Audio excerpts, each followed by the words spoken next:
Hello, I'm Jenae Robinson, and I am here with Hollis Johnson to discuss Apache Spies. Hollis, how are you? Hello, Jenae. How are you? I'm good.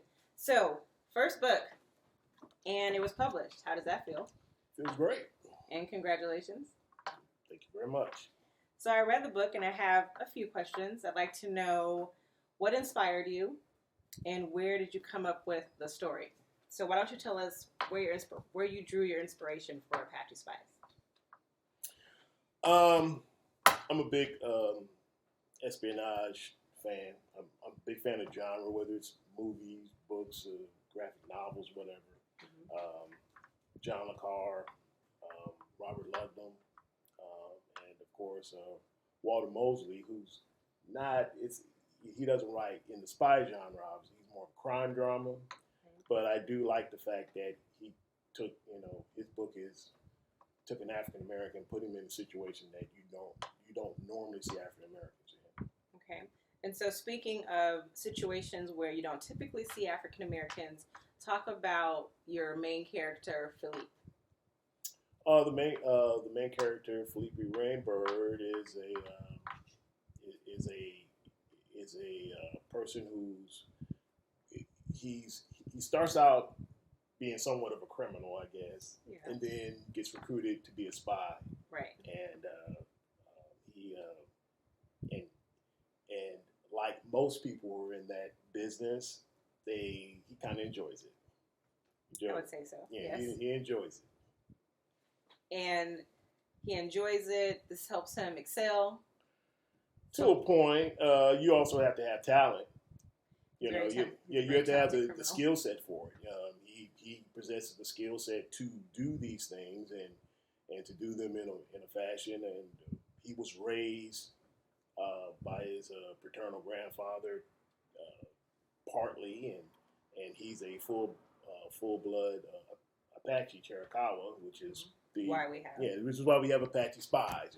Right.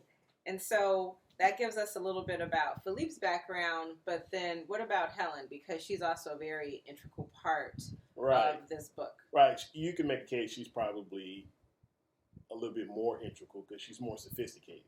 Right. Okay. And she's, there again, she's a British national. Her mother and father, her mother was an exchange student. Her father was in the army. Her father ended up getting killed in Vietnam. She was born in Great Britain.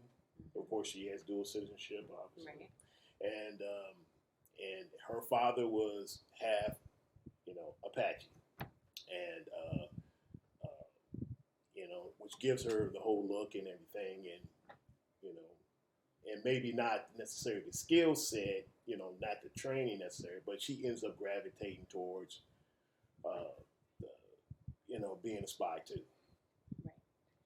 And last question. Mm-hmm. A lot of the background for the book is partly Los Angeles, circa 1980s. Mm-hmm. And so why that era? And then talk about some of what's happening in the background to kind of build both the story and the characters themselves and why you chose some of that. Because I think it's a dead time in American history. There's not a lot of books written about that particular time in history. That's where I grew up. I grew up in the early 80s. And when you read most books that you read, they really don't talk about the early 80s. They don't talk about the late, we know disco. Right. I mean, they talk about disco a lot, but that's about it, right? But disco pretty much had played out by 1979, and then there was this dead period between the Jimmy Carter and the Reagan era, mm-hmm. and it didn't seem like a lot was going on, but there was a lot going on. There was a lot of, Che Guevara had made his presence felt, even though he was, dead by that time, but the South America and Central America was in complete upheaval. El Salvador, that was going on, and Colombia, the FARC rebels were being funded by the communists, and it was just so much stuff going. And then, of course, the influx of high grade narcotics into the black community again. Right. This time from not from Asia, but this time from South America. Right.